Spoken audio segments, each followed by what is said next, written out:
In this video, I'll show you how to change the statement template in Xero. Once you are on your Xero account, the first step is to head over to the top bar. And on the left-hand side, you want to click on the drop-down for your organization. Now, below your organization, you want to head over to the settings section. And once you were on the settings section, head over to the general section. And down below, you want to click on the fourth option, which is email settings. Now, once you were on the email settings section, you want to head over to the bottom and click on templates. Now, that will show you all of the templates in which you have. And from here, you will see the template for statement. Now, if you click on statement, in here you are able to edit the statement template. So in here, we have our subject as well as our message. What we can do is simply change the subject and the message as a whole and add our placeholders.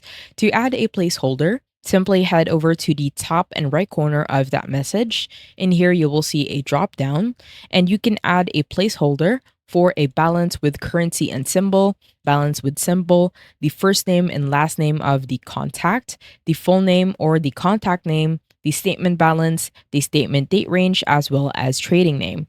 If you do want to add placeholders, just simply click on the area in which you want to add the placeholder and just simply add a placeholder. What you could also do is add another statement template. In order for you to do that, head over to the template section and at the very bottom, in here you will find a plus sign with a hyperlink to add an email template. Once you do that, you'll be taken to the section.